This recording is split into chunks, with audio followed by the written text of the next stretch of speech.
अगर दोस्तों factor affecting buoyant force की अंडरस्टैंडिंग लेते हैं, क्या क्या ऐसे फैक्टर्स होते हैं जो बायंट फोर्स को इफेक्ट करेंगे, कैसे करेंगे इसको समझते हैं। देखिए दोस्तों, सबसे पहले बायंट फोर्स की अगर बेसिक अंडरस्टैंडिंग हम ले तो हमारे पास क्या है, स्ट्रक्चर देख लेते हैं। ये देखिए, ये बीकर है, ये एक बीकर है, ठीक है। इसमें आप क्या कर रहे हैं, मान लेते हैं इस बीकर में आप ये कॉर्क डालने की कोशिश कर रहे हैं। तो जैसे आप इसमें कॉर्क डालेंगे, इस बीकर में यहां से कॉर्क डालेंगे, सो नीचे से क्या है, नीचे से जो लिक्विड है ना, वो इस कॉर्क के यहां पर नीचे वाली साइड में क्या करेगी, एक फोर्स लगाएगी, ठीक है। इसी फोर्स का नाम हमने बायंट फोर्स बोला था, ठीक है ना। ये एक बेसिक अंडरस्टैंडिंग हम आपको दे रहे हैं। कोई भी ऑब्जेक्ट यहां से आपने अभी इसके अंदर डाला है, तो यहां पर आपने कॉर्क ले लिया, ठीक है ना। वुड का होता है ये छोटा सा, आपने अपनी लेबोरेटरीज में देखा होगा, ठीक है। तो जैसे आप इसको अंदर डालेंगे तो नीचे से एक बायंट फोर्स लगने लगेगी। अब यहां पर देखिए, गौर करने वाली बात यह है कि ये बायंट फोर्स कौन कौन से ऐसे फैक्टर्स हैं, कौन कौन सी ऐसी चीजें हैं जिन पर ये बायंट फोर्स डिपेंड करेगी, ठीक है ना। जैसे हम जानते हैं, मान लेते हैं ये ऑब्जेक्ट अभी सबसे बिल्कुल यहां ऊपर था, जस्ट इसके ऊपर था, तो सबसे कम बायंट फोर्स लग रही थी। पर जैसे ही आप इस ऑब्जेक्ट को अंदर डालते रहते हैं तो बायंट फोर्स भी इस पे और तेजी से लगने लगती है, ये हम जानते हैं, ठीक है। सो ऐसे क्या फैक्टर्स हैं भाई, पानी के अंदर कोई ऑब्जेक्ट गया, उस पर तेजी से बायंट फोर्स लग रही है ना। जैसे मैंने बताया, यहां पर इस वाले पॉइंट पर बायंट फोर्स, मान लो उसको BF ऐसे बोल देते हैं, बायंट फोर्स यहां पर मिनिमम थी, और यहां पर नीचे आएंगे, जब ये ऑब्जेक्ट नीचे आ जाएगा तो यहां पर बायंट फोर्स की वैल्यू क्या है भाई, मैक्सिमम हो जाती है। तो इसका मतलब कुछ कारण तो है, कोई फैक्टर्स तो हैं जो इस बायंट फोर्स को चेंज कर रहे हैं, ठीक है ना। यहां से यहां आने पर बायंट फोर्स क्या हो रही है, इंक्रीज हो रही है साहब, ठीक है। तो फैक्टर्स देखते हैं, ऐसे फैक्टर क्या क्या हो सकते हैं जो बायंट फोर्स की वैल्यू को चेंज करते हैं। आगे बात समझ में, कंसेप्ट समझ में आ गया। तो यहां पर अब देखते हैं, ऐसे दो फैक्टर्स देखिए हमारे पास आते हैं। पहला फैक्टर क्या है, पहला फैक्टर आप देखिए दोस्तों, जहां बायंट फोर्स लग रही है वो ऑब्जेक्ट क्या है, ठीक है। ये ऑब्जेक्ट यहां कॉर्क लिया है मैंने। सो जब ये ऑब्जेक्ट अंदर जा रहा है, इसके अंदर जा रहा है, तो थोड़ा सा जो पानी है ना, थोड़ा सा लिक्विड अंदर है, फ्लूइड पड़ा हुआ है, वो थोड़ा सा ऊपर आएगा। तो इसका मतलब कहीं ना कहीं इस कॉर्क के ऊपर भी जिम्मेवारी आ जाती है जी बायंट फोर्स की, ठीक है ना। सो इसका मतलब ऐसी क्या चीज है इस कॉर्क में जो इस बायंट फोर्स की वैल्यूज को चेंज करेगी। सो कॉर्क के अंदर और इस ऑब्जेक्ट के अंदर वॉल्यूम होता है जिस पर बायंट फोर्स डिपेंड करती है। सो पहला कंपोनेंट तो हो गया साहब आपका वॉल्यूम, ठीक है जी। दूसरा कंपोनेंट क्या होगा, देखिए दूसरी बॉडी क्या है, यहां पर दूसरा ऑब्जेक्ट क्या है, दूसरा ऑब्जेक्ट यहां पर है पानी, वाटर, लिक्विड है यहां पे। तो इसका मतलब लिक्विड की भी कोई प्रॉपर्टी होगी जो बायंट फोर्स को चेंज कर रही है। तो लिक्विड की बेस्ट प्रॉपर्टी क्या होती है, क्या जानते हैं हम सब लिक्विड के बारे में साहब, लिक्विड में डेंसिटी होती है, डेंसिटी के कारण भी बायंट फोर्स की वैल्यू चेंज होती है। सो यहां पर दो चीजें निकल कर आती हैं जो बायंट फोर्स को चेंज कर सकती हैं। वो क्या क्या होती है, वॉल्यूम, लिख लीजिए, volume of the object, object का volume emerge in the liquid, जो लिक्विड के अंदर जो ऑब्जेक्ट गया है उसका वॉल्यूम। और दूसरा क्या होता है, दूसरी चीज क्या होती है, दूसरी चीज होती है डेंसिटी साहब। किसकी density, density of the liquid, liquid की डेंसिटी यहां पर होती है। सो ये दो फैक्टर्स पे बायंट फोर्स डिपेंड करती है। आइए अब इन दो फैक्टर्स को अच्छे से एक्सप्लोर करते हैं और देखते हैं क्या क्या चीजें हमें बायंट फोर्स में सीखने को मिलेंगी। देखते हैं दोस्तों, आइए चलते हैं। सो देखिए यहां पर अब हम इसको कैसे करेंगे समझते हैं। देखिए तीन डायग्राम ले लीजिए, ठीक है। पहला वाला डायग्राम ये ले लेते हैं, दूसरा डायग्राम ये ले लेते हैं, तीसरा डायग्राम ये लेते हैं। तीन डायग्राम हमने ले लिए यहाँ पे। अब पहले वाले डायग्राम में अगर हम देखें तो यहाँ पर इसका पहले नाम दे दीजिए, इसको बोलिए सेमी इमर्स्ड, ठीक है। दूसरे वाले डायग्राम में हम बोल देते हैं ये है हाफ इमर्स्ड, ठीक है ना। तीसरे वाले डायग्राम में आप इसको यहाँ फुल्ली इमर्स का नाम दे दीजिए। तीनों डायग्राम आपने बना दिए, परफेक्ट है। अब मैं ऑब्जेक्ट को देखिए मूव करके दिखाता हूँ। सेमी इमर्स में क्या करूंगा, सेमी इमर्स में क्या करूंगा, ये जो कॉर्क होगी ना, ये पानी में बस जरा सी ही जाएगी, बहुत ज्यादा नहीं, बस जरा सी जाएगी, ठीक है। हाफ इमर्स में क्या होगा, ये पानी में कॉर्क आधी चली जाएगी साहब आपकी, ठीक है। और फुल्ली इमर्स में क्या होगा, ये पानी में जो कॉर्क बिल्कुल आपकी यहाँ पूरी तरह से चली जाएगी, ठीक है। सो तीनों डायग्राम समझ में आ गए, ठीक है। अब यहाँ पर देखते हैं एक चीज, देखिए जितना भी जो ऑब्जेक्ट है, जो कॉर्क है अंदर गई है ना, उससे क्या होता है, उतना ही थोड़ा सा जो पानी होगा ना लिक्विड में, वो थोड़ा सा ऊपर हो जाएगा, ठीक है। अगर आप इसको थोड़ा हल्का सा डालेंगे तो आप ध्यान से देखिएगा, थोड़ा सा पानी ऊपर होगा। पहले वाले डायग्राम में आप गौर करेंगे ना, थोड़ा सा पानी ऊपर होगा। सेकेंड वाले डायग्राम में जब आप इसको हाफ इमर्स करेंगे तो थोड़ा और पानी ऊपर हो जाएगा। पानी का जो लेवल है ना, यहां देखिए पानी का लेवल ये है, इससे थोड़ा सा ये सेमी वाले में ऊपर आएगा। यहां करेंगे थोड़ा और ऊपर हो जाएगा, और जब पूरा डिबा देंगे इस कॉर्क को तो पानी काफी ऊंचा चला जाएगा। सो पानी ऊंचा चला जाएगा। तो यहां पर हम इस तरह से अंडरस्टैंडिंग ले सकते हैं। मैंने आपको पिक्टोरियल व्यू में दिखा दिया। सो इसका मतलब क्या है, जितना वॉल्यूम इमर्ज हो रहा है, जितना वॉल्यूम अंदर जा रहा है, उस पर डिपेंड करती है बायंट फोर्स। समझ आई बात को? फिर से बोल देता हूं, इमर्स वॉल्यूम की बात हो रही है साहब, यहां पे इमर्स वॉल्यूम की बात हो रही है। इस शब्द पे ध्यान दीजिएगा। जितना पानी में वो ऑब्जेक्ट गया है, जितना ऑब्जेक्ट एयर में ऊपर पड़ा हुआ है, उस पर ध्यान नहीं दे रहे हैं आप। हम यहां इमर्स्ड ऑब्जेक्ट की बात कर रहे हैं। सो जब पूरी तरह से ऑब्जेक्ट चला जाएगा अंदर तो मैक्सिमम पानी ऊपर चला जाएगा। ये बात हो गई। और वहां पर जाकर यहां पर बस मान लेते हैं यहां तक पानी पहुंचा, यहीं पे जाके पानी अब टिक जाएगा, मतलब कांस्टेंट हो जाएगा। ठीक है ना? इस तरह से हम बोल सकते हैं। सो अगर मैं पानी का स्ट्रक्चर बनाऊं तो यहां तक आ जाएगा, और फर्स्ट वाले में थोड़ा सा ही आएगा, ज्यादा नहीं आएगा। ठीक है ना? देखिए डायग्राम में बना दिया। सो इस तरह से हम इसका स्ट्रक्चर देख सकते हैं। ठीक है? सो इस तरह से जो इमर्स शब्द का मतलब है वो यहां निकल के आता है। सो इससे मैं क्या अंडरस्टैंडिंग लेता हूं कि इमर्स वॉल्यूम, जितना वॉल्यूम इमर्स हुआ है वो किसके डायरेक्टली प्रोपोर्शनल है। जितना वॉल्यूम इमर्स हुआ है साहब, उतनी ही बायंट फोर्स बॉडी में लगती है।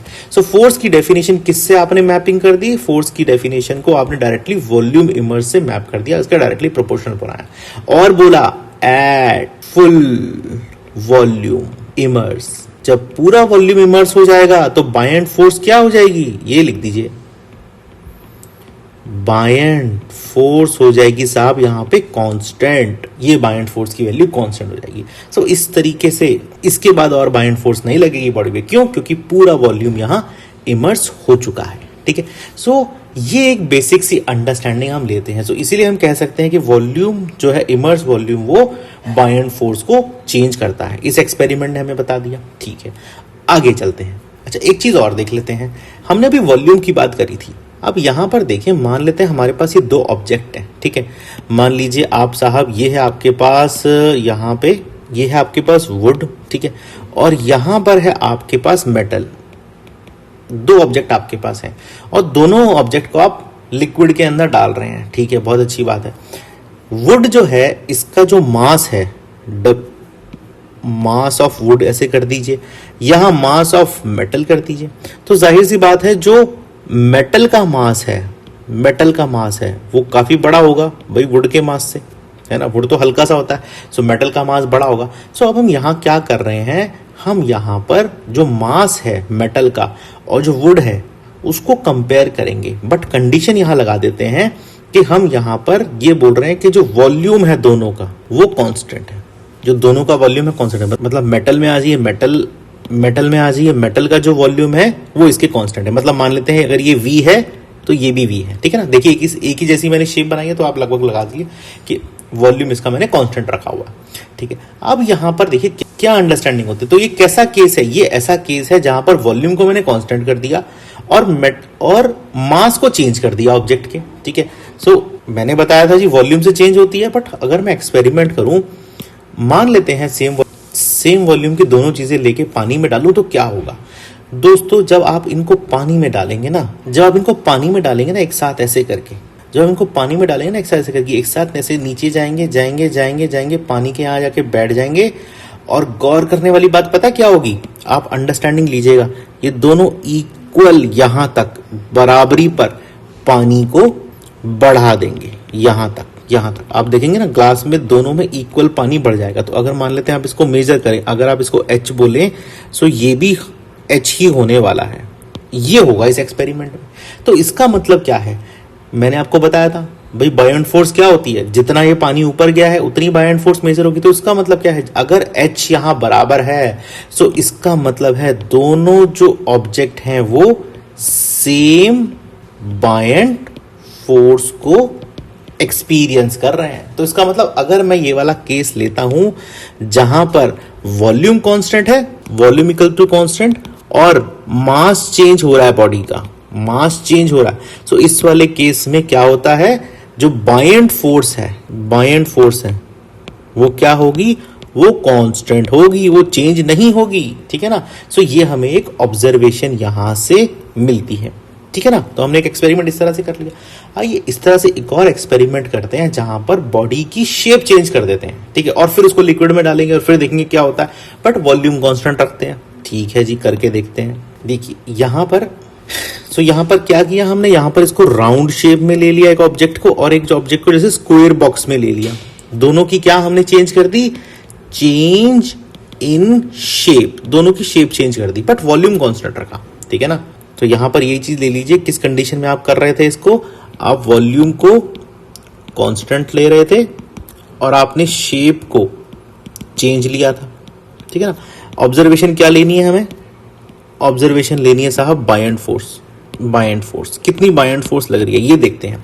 देखिए जब आप इन दोनों ऑब्जेक्ट को यहां से पकड़ेंगे, ठीक है, और इसको नीचे लेके जाएंगे, पानी के अंदर आपने नीचे लेके गया, लिक्विड में नीचे लेके गए, तो ये इमर्स हो जाएंगी। ऐसे करके देखिए अंदर चली गई, ठीक है ना, और अंदर जाके जब ये इसके अंदर बैठेंगी, ठीक है ना, तो क्या होगा, आप ऑब्जर्व करिएगा, क्लोजली ऑब्जर्व करिएगा अपनी रीडिंग्स को, कि आपका जो पानी है ना वो इक्वल हाइट h तक जाएगा, ठीक है ना। मैं बना देता हूं अभी डायग्रामेटिकली भी, ये जो पानी है ये इक्वल हाइट h तक जाएगा। तो सीधी सी बात है, मैंने क्या कहा था, जब जो जितना पानी ऊपर होगा उतनी बायंट फोर्स लगेगी। इसका मतलब दोनों ऑब्जेक्ट हैं वो सेम बायंट फोर्स को एक्सपीरियंस कर रहे हैं, उनके ऊपर सेम बायंट फोर्स लग रही है, अगर कांस्टेंट वॉल्यूम है, बट शेप यहां पर चेंज होती है। सो चेंज इन शेप यहां इफेक्ट नहीं करती है। सो बायंट फोर्स क्या लिखेंगे, बायंट फोर्स इज कांस्टेंट, ठीक है ना। सो वॉल्यूम के केस में हमने देखा कांस्टेंट नहीं होती, बायंट फोर्स चेंज होती है। बट और जो दो एक्सपेरिमेंट करे मैंने, मास के साथ यहां एक्सपेरिमेंट किया और यहां पर शेप के साथ मैंने एक्सपेरिमेंट किया ऑब्जेक्ट की, तो बायंट फोर्स चेंज नहीं होती है। ये भी हमने यहां पर प्रूव करके आपको दिखा दिया साहब, ठीक है। अच्छा, इसके बाद इन्होंने क्या बोला था, किस चीज पर बायंट फोर्स डिपेंड करती है। इसके बाद इन्होंने कहा जी डेंसिटी ऑफ लिक्विड के ऊपर भी बायंट फोर्स डिपेंड करती है। कैसे करेंगे उसको समझ लेते हैं। डेंसिटी ऑफ लिक्विड मतलब ये जो अंदर आपका, जैसे आपने पानी रखा हुआ था, आप इसकी जगह और 2-3 चीजें ले लीजिए। अच्छा, आप इसकी जगह एक और टाइप का लिक्विड ले लीजिए। ये देखिए यहां पर मैंने क्या किया, यहां पर मैंने वाटर ले लिया और यहां पर मैंने मरकरी ले लिया, ठीक है ना। तो आप जानते हैं जैसे मरकरी जो होता है काफी हैवी होता है, तो इसकी डेंसिटी ना वेरी हाई डेंसिटी होती है, काफी हैवी डेंसिटी होती है इसकी।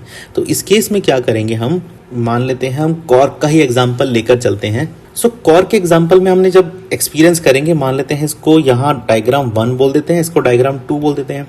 सो जब हम पहले वाले डायग्राम में कॉर्क को इसको अंदर डालने की कोशिश करेंगे ना, यहाँ पे कॉर्क को अंदर डालने की कोशिश करेंगे, तो कॉर्क इतनी इजीली अंदर जाएगा नहीं। ये जो मरकरी लिक्विड है ये इसको काफी मतलब ना धक्का मारेगा पीछे की तरफ, ठीक है ना, पीछे की तरफ धक्का मारता रहेगा।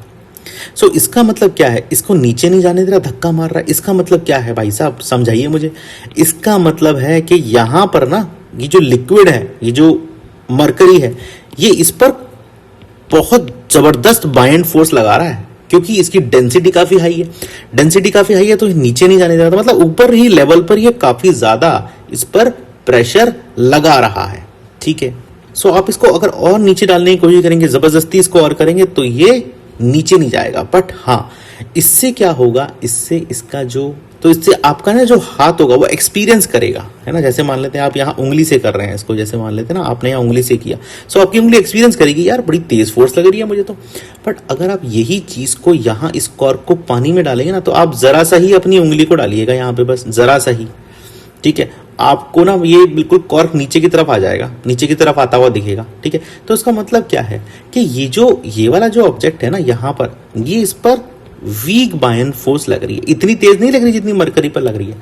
सो इसका मतलब हमें क्या कंक्लूजन निकालना चाहिए यहाँ पर, दोनों ही केस में, कि डेंसिटी अगर ज्यादा होती है, ठीक है, वो बॉडी ज्यादा बायंट फोर्स को एक्सपीरियंस करती है, ठीक है ना।